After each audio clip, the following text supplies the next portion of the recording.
Hi, I'm Kelly Grimes. My friend Dell and I are going to make this video to help you learn how to groom a horse here at Helping Horse. Here at Helping Horse, our horses each have their own individual tack buckets that contain all of their grooming supplies. It's very important that you use a horse's brushes on that horse. Horses have an individual amount of fungus and bacteria that just naturally lives on their skin, but it's detrimental to their health when we cross-contaminate between the horses. So when you go to groom a horse, be sure that you are selecting the bucket labeled with that horse's name. Today we're grooming Dell, so I'm going to get Dell's bucket. Here at Helping Horse, we use cross ties to confine our horses while we groom and tack them. Because they are large flight animals tied up in a somewhat enclosed area, there are some safety items that you want to remember when you're working with your horse in the cross ties. The first is that when you cross tie the horse, you want to make sure that the cross ties are attached to the lower square rings of the halter, not the circular rings at the top. This is so that the horse can see the cross ties, and also when they are trained to cross tie, pressure that they feel with the cross ties here is what they know and understand. They might get a little bit confused and scared if they feel pressure from a cross tie attached up onto the circular ring. As you're moving around a horse in cross ties, it's very important to either touch your horse or to talk to your horse so that they know where you are. Horses have a different kind of vision than we do. Their eyes are set on the side of their heads rather than in the front of their heads like us. This means that there are a few areas where your horse cannot see. The first one is going to be directly in front of their face. Another is right here under their neck. They cannot see their feet or where they are, so you will need to be responsible of keeping track of where your toes are. And the last one is directly behind their tail.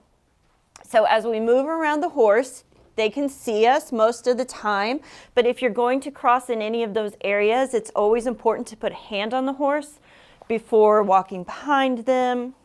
You never want to crawl underneath the horse, and you want to avoid going under their necks because that could scare them and cause them to sit back in the cross ties. Another good indication of how your horse is feeling is if you just keep an eye on their ears. You can see Dell is rotating his ear back to listen to me talking. Were he to have his ears stiff and pointed forward, that means he sees something that he's very worried about, and I need to start paying attention to him.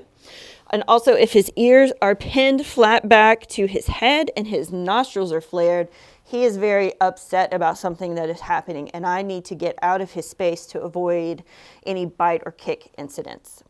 Should your horse become scared in the cross ties and they need to be let go, all of our cross ties have what is called an emergency release clasp, and it is simply a little sleeve that if you pull down on it, it will release the horse immediately. So anytime if your horse becomes scared, the strap is always away from them. Just pull down on the little sleeve and it will release your horse. There are several important reasons why we groom our horses before lessons. The first one is that it helps create a bond between us and the horse we're getting ready to work with. Horses love to be groomed. They love being scratched. They love back scratches, belly scratches, neck scratches. They love to be massaged. Horses in the wild groom each other to form that strong herd bond, and our horses love to have some time at the spa, getting a back rub and getting some belly scratches. Another important reason is that it gives us a chance to thoroughly look over our horses to find any cuts or scrapes or sore spots that might make them uncomfortable to do work in the riding program that day. And the third thing is that it makes sure that there are not any obstacles underneath our tack that would rub a sore spot on our horse. The tack is sort of like, a sock and shoe, and if you have dirt or a rock inside your sock or shoe, that can really irritate you while you're walking around. So we always make sure we groom our horse before they go to work each session.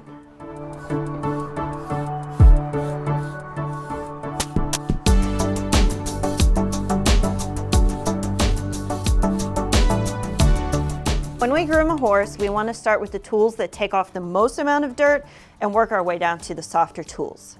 As we use the tools, we are going to start on the horse's left side, right here behind his ears at the top of his neck, and we're going to work our way from head to tail. Once we reach the tail, we're going to come back around to the other side, and we will work on the horse's right side, again moving head to tail. The first tool that we would use that takes off the most amount of dirt is this metal shedding blade. You will not always have to use this tool. It is mostly used in the middle of winter when our horses have this very heavy winter coat and they have laid in the mud and have mud kind of caked onto them. Another time you will use this is in the spring when they are shedding this heavy coat. It's the best tool to work with the lay of their hair to get that extra hair off and show off their nice summer coat. The next tool that we will use is called a curry comb. This is going to be a circular shaped rubber or plastic disc with a little handhold here. This is going to be used on the horse's muscly areas, so their neck, shoulder, back, stomach, hips, and rump. We will not use this on the more delicate areas such as their legs and their face. When using the curry comb, we will put a fair amount of pressure and make circular motions. This is going to loosen up dirt and dead hair and bring it to the surface. Your horse is going to look worse after you've used the curry comb than they did when you are started. All right, so I'm going to let Dell smell our curry comb. Yeah, that's yours. This one, we're going to do circles, and you can see I'm putting quite a bit of pressure on him for this. I'm working to bring up the dirt and dead hair as I scrub on him. The next tool that we are going to use is the stiff body brush. When you look in your horse's tack box, you're probably going to find a couple of different brushes. We also have the soft brush that we will cover next. But the way you can tell is just to pick the brushes up and feel the bristles. The one that has the stiffer bristles is the hard body brush. With this brush, we're going to try and remove all of the dead hair and dirt that we worked up with our curry comb. We are going to run this with the lay of the horse's hair, and we're going to give a little flick at the end to try and knock off all that dirt. You may have to use a fair bit of pressure with this brush to remove that dead hair and dirt. This brush can be used on the muscle areas as well as the legs, but not on the horse's face. So I'm going to go ahead and let Dell look at my stiff brush, get a smell and realize it's his. And now I'm going to brush pretty firmly with the lay of his hair. Here I'm looking to remove all of the dirt and dead hair that I brought up with the curry comb.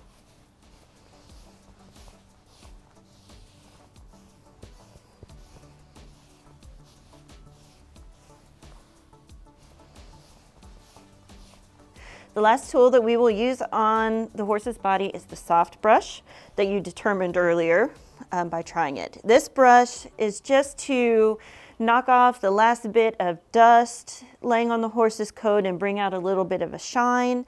This can be used all over their body, legs, and this is the brush that we will use on their face. So to start, I'm going to go ahead and let him get a sniff of it. And this is where I want to move very, very slowly. So I can just use the cross ties to bring him over, and I'm just very, very gently going to rub the soft brush on his face with the lay of his hair. And you can see that he's used to this, so he knows he needs to close his eyes when it comes over. And then I'm going to go down his cheeks also very gently. I'm not really going to brush his nose because that area is very, very sensitive. So we switch to his other side and gently. I know.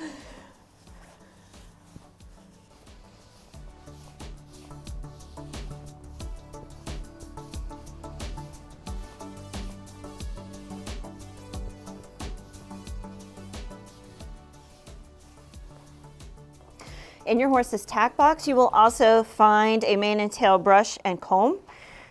These are used, what they sound like, to brush out the mane and tail. With your mane and tail brush or comb, you're going to brush their mane and tail pretty much like you brush your own. You just want to start at the bottom and gently work your way up. Unlike humans, horses do not have nerve endings in the bottom of their hair. So it doesn't hurt them like it does us if you run into a tangle. But it's still a good idea to be very gentle as you are using the brush. When you want to brush a horse's tail, it's important to remember that one of the spots your horse cannot see is this area directly behind their tail. So that's somewhere that you don't want to spend a lot of time in, just for safety. So if you want to brush the tail, the easiest thing to do is to stand next to the horse and bring the tail to you. So in this case, I'm going to stand on Dell's side with my shoulder to his hip. I'm going to get a hold of his tail and bring it over here to me. Start at the bottom and work my way up. But standing here to the side, I am safely out of range should anything spook him or otherwise cause him to need to kick out.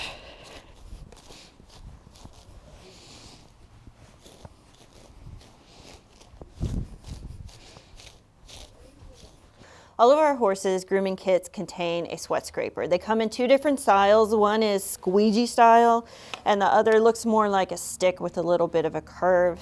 These tools are used after a bath to remove excess water. In the wintertime, we don't really use them, but in the summer, where our horses are hot and sweaty and need to be hosed off after lessons, we use these tools to remove the excess water so that they can cool off faster. This tool is called a hoof pick.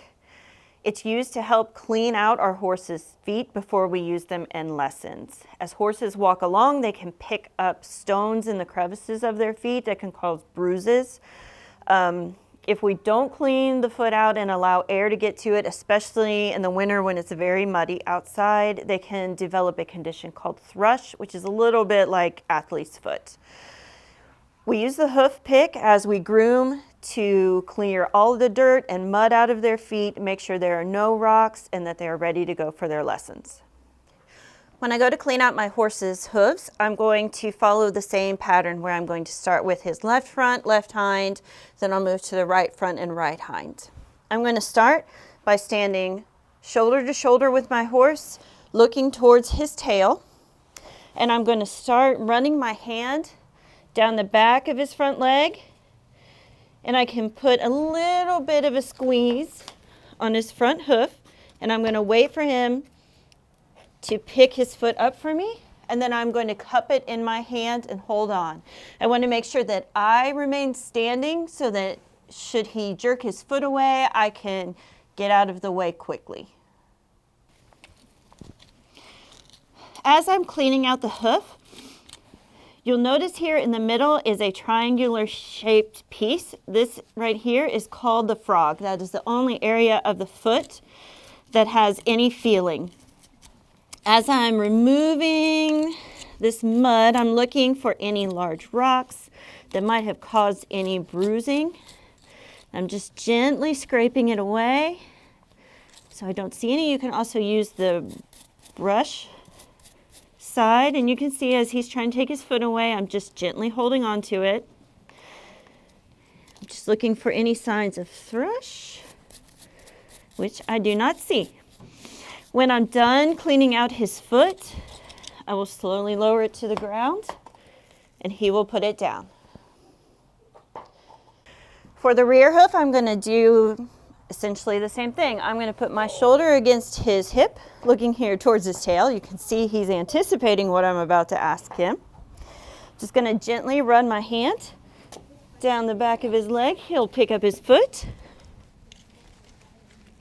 And I will do the same thing. Starting on the edges, I'm removing the dirt, checking along these grooves along his frog for any rocks, any signs of thrush. And I'm gently going to let him put it down. Thank you for taking the time to watch this video. If at any point in time you have any questions, Please be sure to ask your instructor, as they are always glad to help. Thank you so much for all you do for our riders and our horses.